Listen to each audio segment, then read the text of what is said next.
अपना उत्तराखंड में आप सभी का बहुत स्वागत है। मैं हूं आपके साथ में अमनदीप। खबरों की शुरुआत करते हैं। मुख्यमंत्री पुष्कर सिंह धामी ने अल्मोड़ा के चौखुटिया को बड़ी सौगात दी है।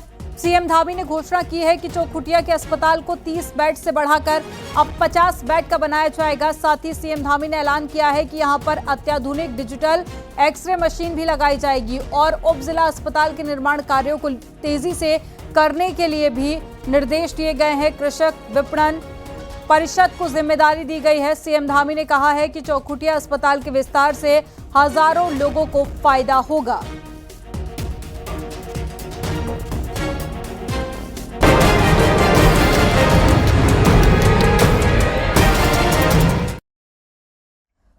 उत्तराखंड विधानसभा का विशेष सत्र देहरादून में आज से शुरू हुआ।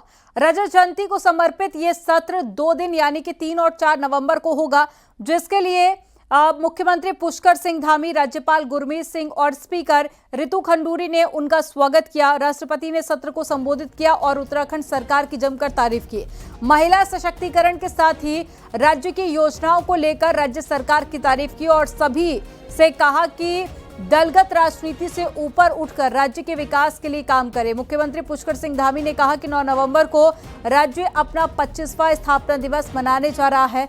राज्य के निर्माण के लिए कई आंदोलनकारियों ने अपना बलिदान दिया और हमें उनके सपनों का उत्तराखंड बनाना है।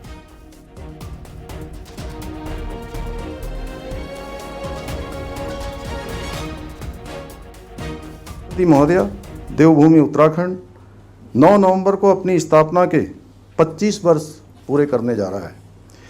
यह ऐतिहासिक अवसर प्रत्येक उत्तराखंड वासी के लिए आत्मगौरव का क्षण होने के साथ ही अत्यंत भावनात्मक क्षण भी है, क्योंकि ये राज्य हमारे उन असंख्य माताओं, बहनों, युवाओं और जननायकों के अदम्य साहस और संघर्ष का प्रतीक है, जिनके तप, त्याग और बलिदान के बल पर ये गौरवशाली राज्य अस्तित्व में आया। आदरणीय महोदय, हमें पृथक राज्य प्राप्त करने के लिए एक लंबे और कठिन संघर्ष के दौर से गुजरना पड़ा। इस संघर्ष में हमारे असंख्य नागरिकों ने बरसों तक न्याय, सम्मान और स्वाभिमान की अनथक लड़ाई लड़ी। राज्य निर्माण के लिए अनेक हुतात्माओं ने अपना सर्वोच्च निछावर कर इस राज्य की नींव को अपने लहू से सिंचित करने का काम किया। उन अमर बलिदानियों के बलिदान को उत्तराखंड का कोई भी नागरिक भुला नहीं सकता है।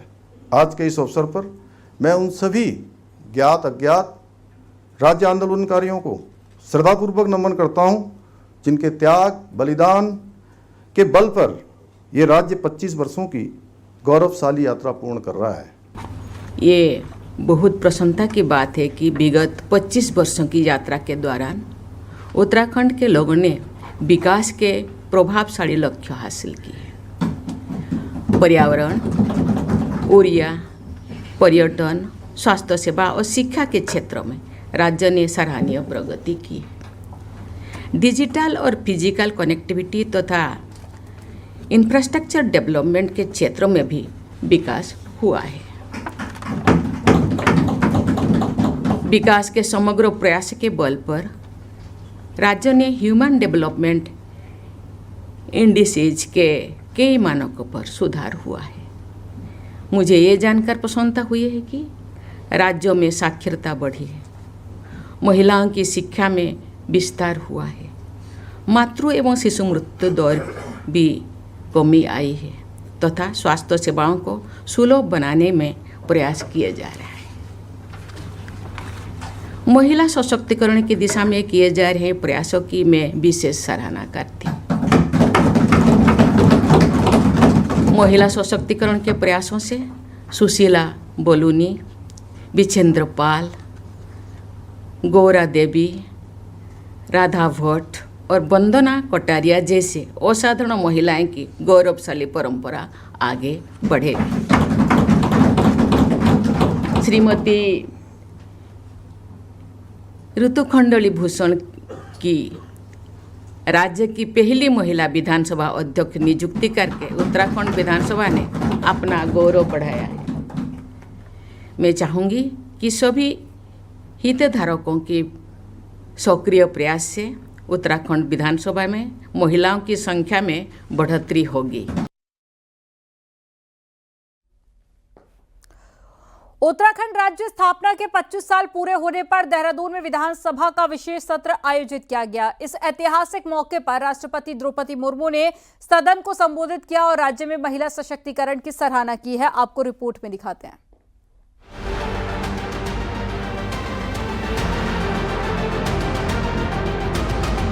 ये है उत्तराखंड की विधानसभा, जहां दूसरी बार किसी राष्ट्रपति का आगमन हुआ। मौका था राज्य स्थापना की रजत जयंती वर्ष का। इस विशेष सत्र में सांसदों, पूर्व मुख्यमंत्रियों और विधायकों को भी आमंत्रित किया गया। अपने संबोधन में राष्ट्रपति द्रौपदी मुर्मू ने राज्य में महिला सशक्तिकरण की खुलकर तारीफ की। उन्होंने गौरा देवी से लेकर वंदना कटारिया तक कई प्रेरणादायक महिलाओं का उल्लेख किया। साथ ही सुशीला बलोनी, बछेंद्री पाल, राधा भट्ट और राज्य की पहली महिला स्पीकर ऋतु खंडूरी भूषण का भी नाम लिया।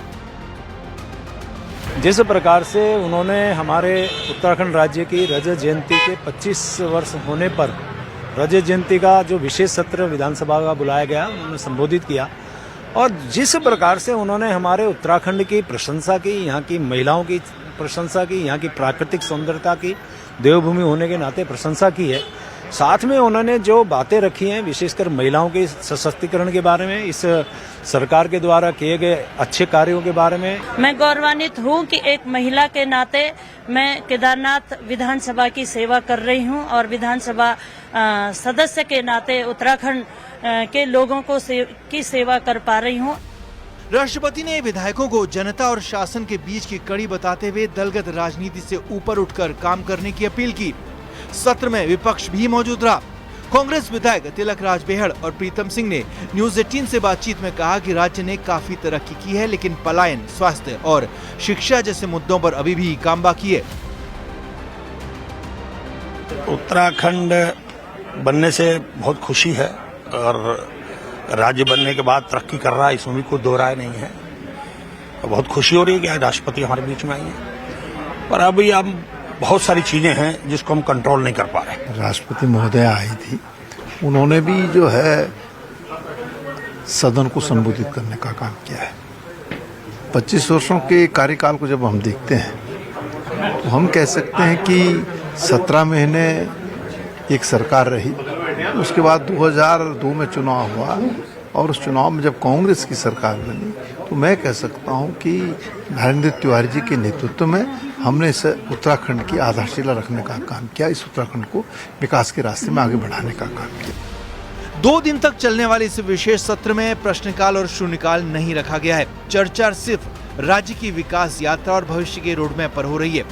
पहले दिन सरकार ने अपनी उपलब्धियां गिनाई तो विपक्ष ने अपनी सरकारों की। देहरादून से न्यूज 18 के लिए सुनील नवप्रभात की रिपोर्ट।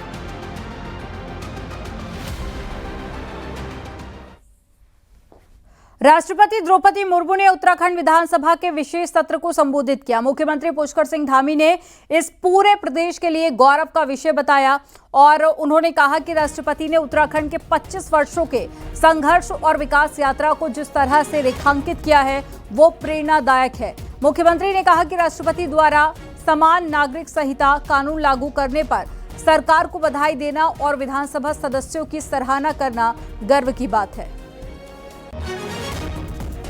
आज रजत जयंती अवसर हमारी विधानसभा को अपना अभिभाषण प्रदान करने के मैं उनका हृदय से उत्तराखंड वासियों की ओर से धन्यवाद ज्ञापित करता हूं, आभार व्यक्त करता हूं और उत्तराखंड वासियों को आज के दिवस पर सभी को रजत जयंती वर्ष की बहुत शुभकामनाएं देता हूं।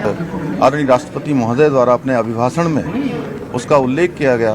मैं आदरणीय राष्ट्रपति महोदय का भी बहुत धन्यवाद करता हूं, क्योंकि उनके हस्ताक्षर भी यूसीसी के लागू होने और यूसीसी कानून के बनने में उनका भी हमको आशीर्वाद प्राप्त हुआ है। नैनीताल से खबर है, राष्ट्रपति द्रौपदी मुर्मू नैनीताल पहुंच गए हैं। हल्द्वानी से सड़क के रास्ते राष्ट्रपति नैनीताल पहुंचे। राष्ट्रपति मुर्मू नैनीताल राजभवन में प्रवास पर रहेंगी और नैनीताल में कई कार्यक्रमों में शामिल होंगे। इससे पहले हल्द्वानी में हेलीपैड पर उनका स्वागत किया गया। इस दौरान राज्यपाल गुरमीत सिंह, मंत्री धन सिंह रावत के साथ ही कई अन्य अधिकारी भी मौजूद रहे और राष्ट्रपति का स्वागत किया।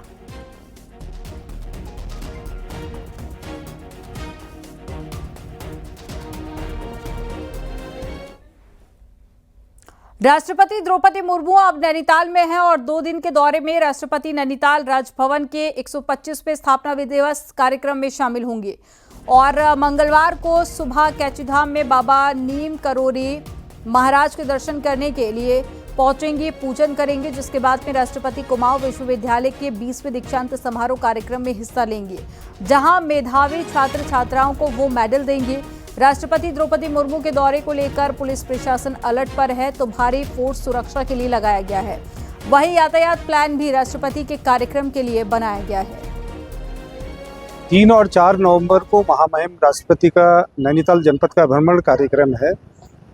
उनके भ्रमण के दौरान काफ़ी संख्या में वाहन इधर से उधर जाएंगे। इस अवसर पर नैनीताल पुलिस के द्वारा ट्रैफिक प्लान जारी किया गया है।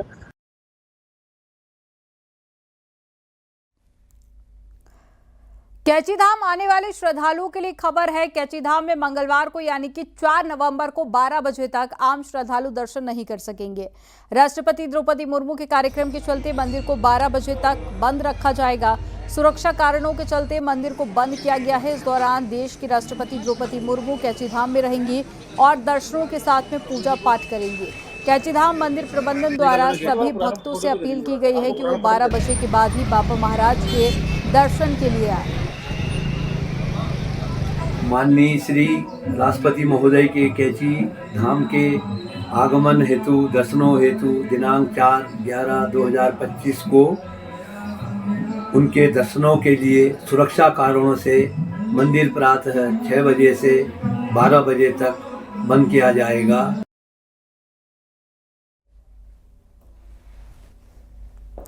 देहरादून से बड़ी खबर है, जहां पर दिल्ली के एक हिस्ट्री शीटर की हत्या कर दी गई है। हिस्ट्री शीटर का नाम अरुण कुमार उर्फ डीके बताया जा रहा है। पुलिस के मुताबिक पैसों के विवाद में किसी से झगड़ा हुआ था और इस दौरान ही हिस्ट्री शीटर डीके की हत्या कर दी गई। डीके को सड़क पर फेंक दिया गया और बेहद बुरी हालत थी। बाद में डीके की मौत हो गई है। देहरादून के प्रेमनगर का ये मामला है। पुलिस ने शव को कब्जे में लेकर जांच पड़ताल शुरू कर दी है।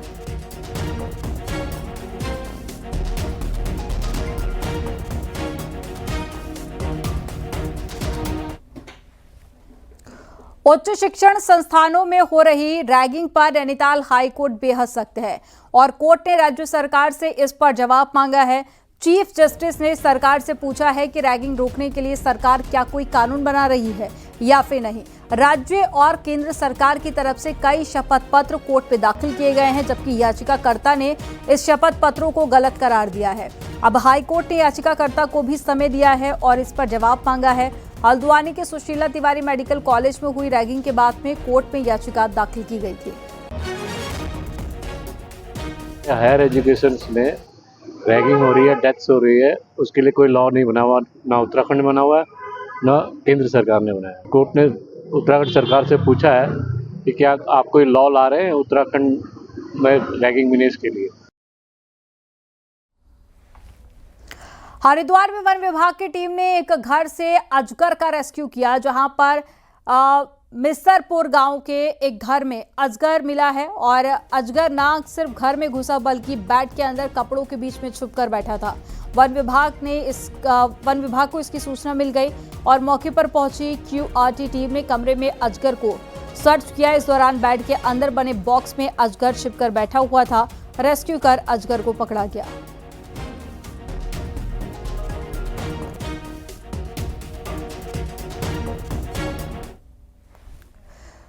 पंद्रह 15,000 फीट की ऊंचाई, पारा -17 डिग्री। बावजूद इसके सैकड़ों एथलीट मैदान में कुछ ऐसा ही नजारा दिखा आज कैलाश की धरती पर, जहां पहली बार अल्ट्रा मैराथन का आयोजन हुआ। मैराथन में देश के 22 राज्यों के 800 से अधिक खिलाड़ियों ने अपनी मौजूदगी दर्ज कराई। कठिन हालात के बावजूद भी खिलाड़ियों का जोश हर किसी को हैरान करने के लिए काफी रहा। आपको ग्राउंड जीरो से रिपोर्ट दिखाते हैं।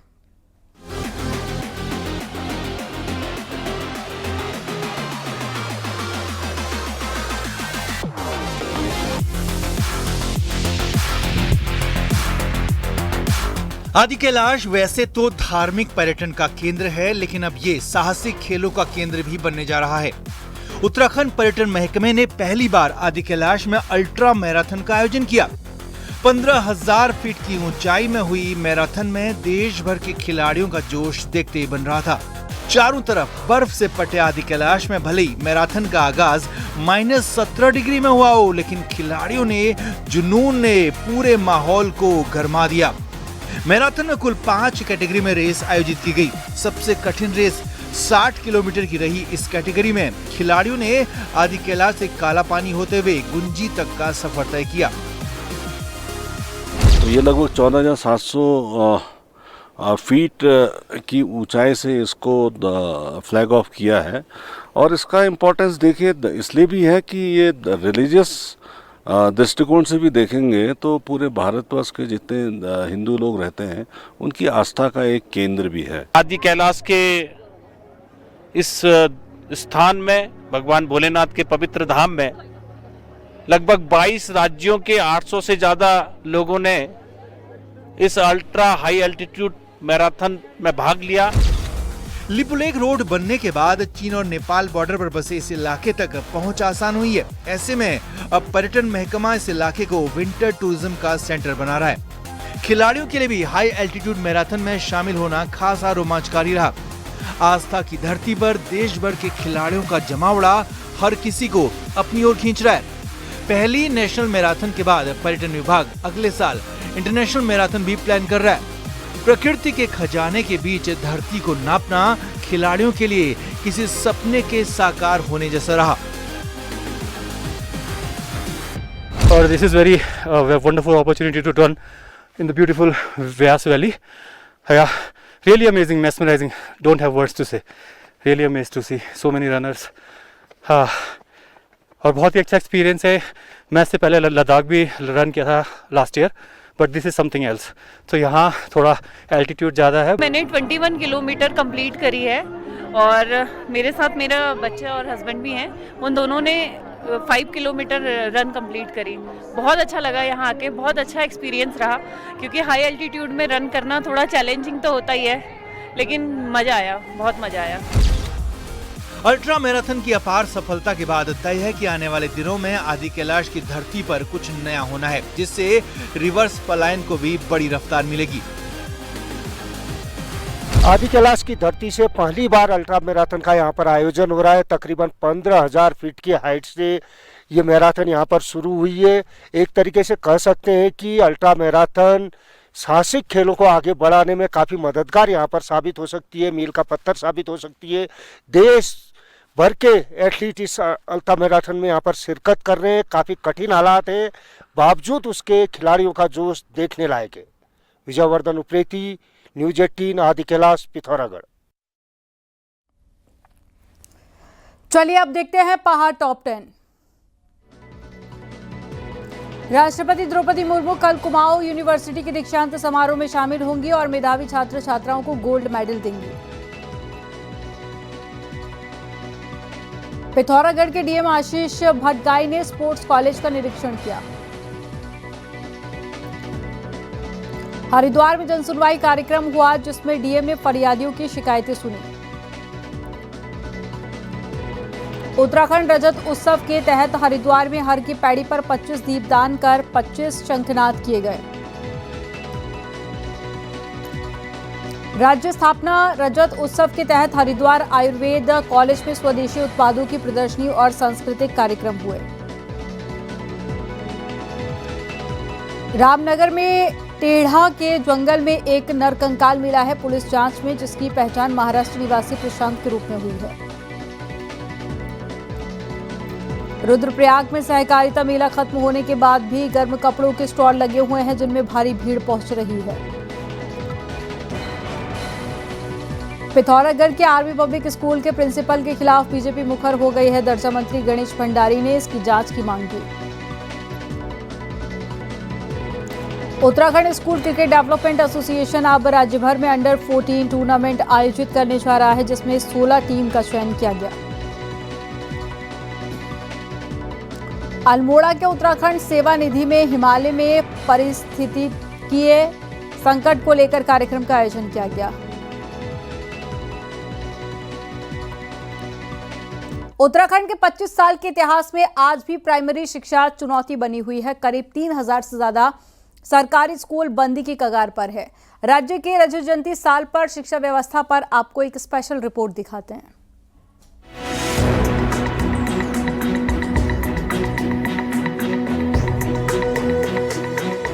राज्य के करीब 3000 सरकारी स्कूल ऐसे हैं जहां स्टूडेंट्स की संख्या 10 या फिर उनसे कम है। ये स्कूल कभी भी बंद हो सकते हैं। पिछले 25 साल में उत्तराखंड में प्राइमरी शिक्षा के गिरते स्तर पर वो लोग भी चिंता जता रहे हैं जो कभी खुद शिक्षा व्यवस्था का हिस्सा रहे थे। पूर्व शिक्षा मंत्री का कहना है कि सरकार किताब से लेकर ड्रेस तक फ्री दे रही है, लेकिन फिर भी पढ़ाई का स्तर नहीं उठ पाया है। देखिए, मैं कहना चाहूँगा कि जिस तरह से जो है सरकारी स्कूलों को एक कामयाबी मिलनी चाहिए थी, उस स्तर पर हम नहीं बढ़ पाए। देखिए, एक तो लोगों का नज़रिया भी बदल गया है। अपने बच्चों को लोग प्राइवेट स्कूल में पढ़ाने की कोशिश करते हैं, प्राइवेट स्कूल में पढ़ाते हैं, जिससे हमारे जो सरकारी स्कूल है बंद के कगार में, कुछ स्कूल बंद भी हो गए हैं और जहाँ पर स्कूल चल भी रहे हैं वहाँ पे 5, 6, 7, 8 छात्र हैं। बीते 25 सालों में प्रदेश के सरकारी स्कूलों का ये हाल है कि यहाँ 90% स्कूल बिना प्रिंसिपल के ही चल रहे हैं, तो कुमाऊं और गढ़वाल दोनों ही मंडल में लगभग हालत एक सी ही है। गढ़वाल मंडल के शिक्षा की स्थिति देखी जाए तो मंडल में कुल 1311 माध्यमिक स्कूल हैं, जिनमें 1265 विद्यालयों में प्रधानाचार्य तक नहीं। देहरादून में प्रधानाचार्य के 264 पद खाली हैं, तो वहीं हरिद्वार में प्रधानाचार्य के 73 पद खाली हैं। वहीं कुमाऊं मंडल में शिक्षा की स्थिति ये है कि बागेश्वर में 89 विद्यालय प्रधानाचार्य के बगैर चल रहे हैं, तो नैनीताल में 150 विद्यालयों में प्रधानाचार्य नहीं है। पिथौरागढ़ में भी 209 विद्यालयों में प्रधानाचार्य के पद रिक्त पड़े हैं। तो शिक्षा विभाग पिछले 25 साल को बड़े बदलाव के तौर पर देख रहा है। स्कूलों में ऑनलाइन क्लास, ड्रॉप आउट की संख्या में कमी और एक्टिविटी बेस स्कूल को अपनी उपलब्धि बता रहा है। देखिए, हम 25 साल की अपनी जर्नी दिखाएंगे। जैसे हमारे स्कूल्स की संख्या हमारी बढ़ी हुई है, ग्रॉस एनरोलमेंट रेट हमारा बढ़ा हुआ है, हमारी नेट एनरोलमेंट रेट हमारा मॉडल के करीब आने वाला है। और दूसरी बात, सबसे अच्छी बात है कि जो ड्रॉप आउट है वो बहुत ही कम हमारा ड्रॉप आउट हो गया है। उस समय हमारे पास व्यावसायिक शिक्षा के लिए कोई कार्यक्रम नहीं था। आज की डेट में हमारे स्कूल्स में, हमारे इंटरमीडिएट कॉलेज में हम लोग वोकेशनल एजुकेशन हम लोग चलाई हुई है। देहरादून, मसूरी, नैनीताल जैसे शहरों को एजुकेशन का हब कहा जाता है।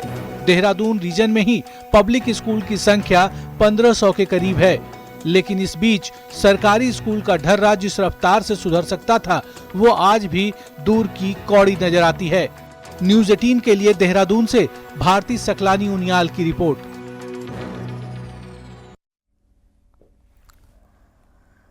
15 नवंबर को उत्तराखंड में एक ऐतिहासिक कदम उठाया जा रहा है। पहली बार राज्य के सभी 13 जिलों में एक साथ भूकंप की मॉक ड्रिल की जाएगी। ये कवायद क्यों जरूरी है और इसका मकसद क्या है, आपको रिपोर्ट में दिखाते हैं।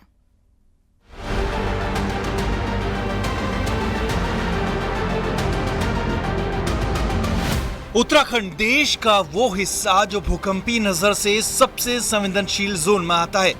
यहाँ छोटे छोटे भूकंप अक्सर आते रहते हैं, लेकिन अब सरकार ने तय किया है कि राज्य में हर महीने मॉक ड्रिल की जाएगी, ताकि किसी आपदा के वक्त न सिर्फ मशीनरी एक्टिव रहे बल्कि आम लोग भी सतर्क और तैयार रहें। 15 नवंबर को पहली बार प्रदेश के सभी 13 जिलों में एक साथ भूकंप की मॉक ड्रिल होगी। फोकस होगा स्कूलों, अस्पतालों, शॉपिंग मॉल्स और सार्वजनिक जगहों पर, जहां भूकंप की नजर में सबसे ज्यादा जान माल का खतरा होता है।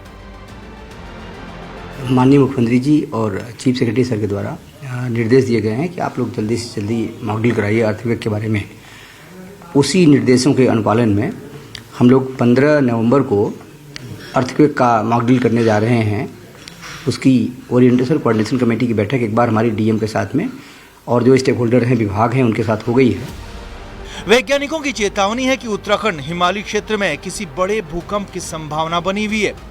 पिछले 200 सालों में इस इलाके में कोई बड़ा भूकंप नहीं आया। नतीजा, जमीन के अंदर ऊर्जा लगातार जमा हो रही है, जो किसी भी वक्त एक विनाशकारी झटके के रूप में बाहर निकल सकती है।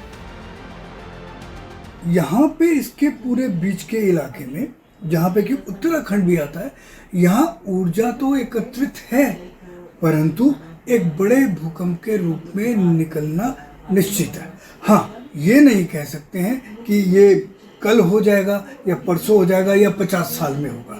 अभी विज्ञान इतनी तरक्की नहीं कर पाया। भूकंप कब आएगा ये कोई नहीं जानता, लेकिन हमारी तैयारी हमारी अपनी जिम्मेदारी है। मॉक ड्रिल से उत्तराखंड न सिर्फ सजग बन रहा है बल्कि आपदा से निपटने की क्षमता भी बढ़ा रहा है। देहरादून से न्यूज़ 18 के लिए सुनील नौप्रभात की रिपोर्ट।